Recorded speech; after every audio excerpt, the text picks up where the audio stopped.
Hello everyone, my name is Judeana and welcome to Planting on a Prayer. I went out on a whim today and I don't usually do this. However, today is my birthday, so I decided I would. I hadn't been to the new Home Depot store yet that just opened up near me, so I decided to hit that. And I found some pretty cool things there. I'll pull up a photo for you guys of some of the things that I found there that I was debating on getting. I found a variegated bear paw succulent, a variegated bear paw succulent. And then there was a Scindapsus. I forget the name of it, but I did take a photo so I can show you guys that too on screen. And then the last one, I actually forgot the name and I don't recall ever taking a photo of the name on this one, but it's one that I have seen before. We've gotten them in at work before. I always thought they were cool. So I picked that one up too because the deal was 3 for $10 when usually they're like $5 each for the 2-inch succulents. So I got excited about that.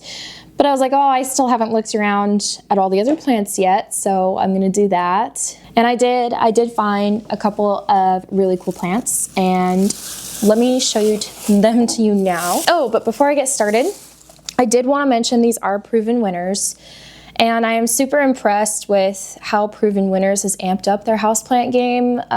It's nice for somebody who's trying to stick within a budget, somebody who's trying to live a bit more of a thrifty lifestyle to be able to afford some of these rarer plants. I know I'm probably just feeding into the machine, but I probably won't spend more than $40 on a plant. And when I go out plant shopping, it's $20 or $40 that day, and that's once in a longer time period for me, mainly because these past couple years I've had a harder time keeping up with my plant care, knowing myself well enough that if I bring so many new plants into the picture, I may not be able to take as good care of them. So that was the only thing. Sorry, my dog keeps barking and it's like a whimper bark. And so I'm like, is he hurt? Is he okay? He's fine. I guess I'll start with this one, which another plant YouTuber has this plant, and since I saw it, it's only because of her that I knew what it was. And then I saw it in person and I understood the hype behind it and why she loved it so much. But this is the Hoya Matilde Splash. And here's the front of the tag if you want to see what that looks like as well. It was only $6. $6. I don't know about you guys, but that seems pretty cheap for a Hoya like this. I mean, just Hoya in general, because everyone loves Hoya, right? And I am one of those people. I just love Hoya because they're so hardy. They like to be a little bit more root bound. As long as you have bright light, they're gonna be happy. You don't have to water them quite as often because they have thicker leaves that can hold in more moisture. Anyway, they're just such brilliant, resilient plants. I love Hoya so much. And I'm pretty sure this is considered a rare variety. You can correct me if I'm wrong. But when I saw this for only $6, I just had to snatch it up. It was the last one too on the shelf. I did check it for pests. I try and be good about checking all my plants for pests beforehand, but you never can be too certain. So I probably will spray this. I'm definitely going to quarantine it. I don't want any of my other plants, obviously, getting in trouble just because I got a little antsy. So variegation in this is not too much at the moment, but there are a few leaves in here. It's pretty promising. So I'm just excited to see how this one grows. I'm excited to see that one. The second plant, I believe it is a Proven Winners exclusive because it says on the tag, it says I'm new, and it says it's part of their trial collection. If that's wrong, please let me know. And this is the Hoya lacinosa Laos. Laos. I don't know what sounds, Laos I think sounds cooler, but sometimes cooler is incorrect. So yeah, I'll figure out how to pronounce it. But It has all of this sun stressing on it. It has so much splash. It is such a beautiful looking plant. Also, $6. I mean, come on, seriously, $6?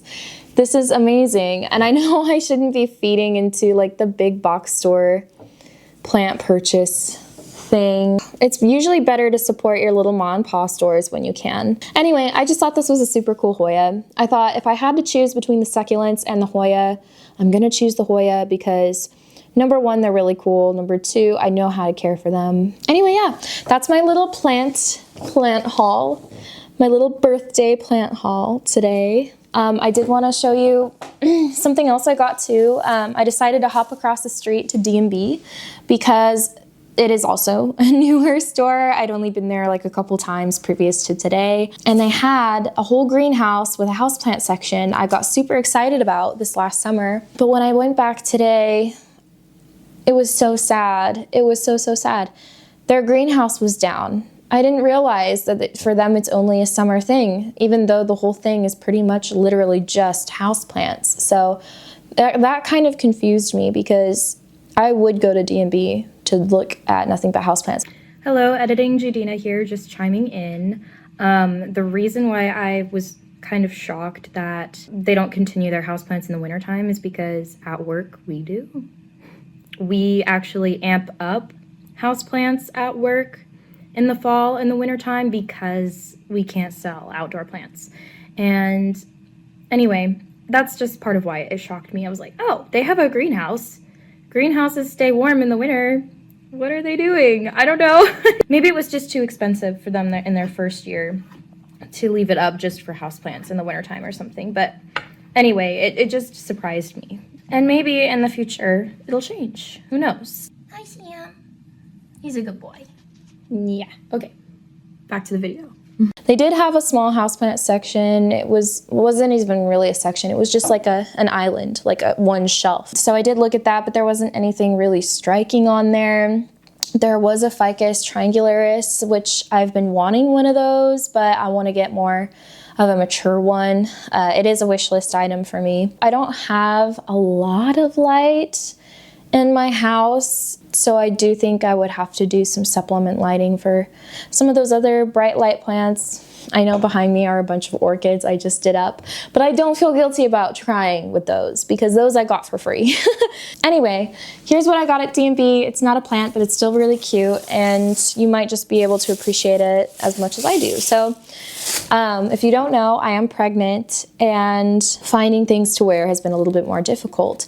I've been trying to rework my wardrobe a little bit to things that I can wear when I'm pregnant and still wear when I'm not pregnant. I was at D&B just plinking around, and I saw this skirt on the clearance rack for 50% off, and I decided to get it because I have spring fever and it's just the cutest skirt, and I'll probably wear it for Easter or something, but isn't that cute? Look at those colors.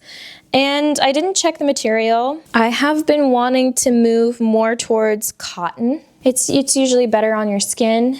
I do have eczema, so I'm hoping that's the case, that it's better on your skin, but I also like the look of it, and there are some cottons that are meant to look a little wrinkly, like the muslin cotton whatevers, and I like that because when I'm doing laundry and it's sitting on the couch for more than a day and it's all wrinkly, it's not gonna need ironing. It just is meant to look wrinkly, which I like. I want to start moving towards some fabrics that don't wrinkle as easily. So things like these sweaters, the skirt I'm wearing right now is like a cotton material and it's meant to look wrinkly. So, oh, it is 100%. Haha, I guessed it.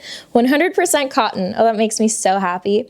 I did try on, they had a couple sizes. I did decide to go with the extra large because that means when I'm pregnant, again, I can wear it. And as I get bigger during this pregnancy, I can wear it. But I did test the strings. They do cinch a good measure. You can see they do cinch. And that's something I thought was great. So even though there is elastic, if I really thin out, I can still cinch it up. Also, I think a good rule of thumb is if you know how to sew even just the basics where you can take something in a little bit like that. It doesn't scare me to buy something that's a little too big, and then if I lose weight after having kids, then I can always just take it in. It's easier for me to buy something that's a little bit bigger, on the bigger side, and being able to alter it later down the line. But anyway, I just thought this was so cute. I'm so excited to wear it. And guess what? It was only $8. I could have gotten this at the thrift store for $8. You know what I'm saying? So this is great. I hope these might give you some inspiration for your plant collection as well. Wherever you are, have a blessed day, and I will see you in the next video. Bye.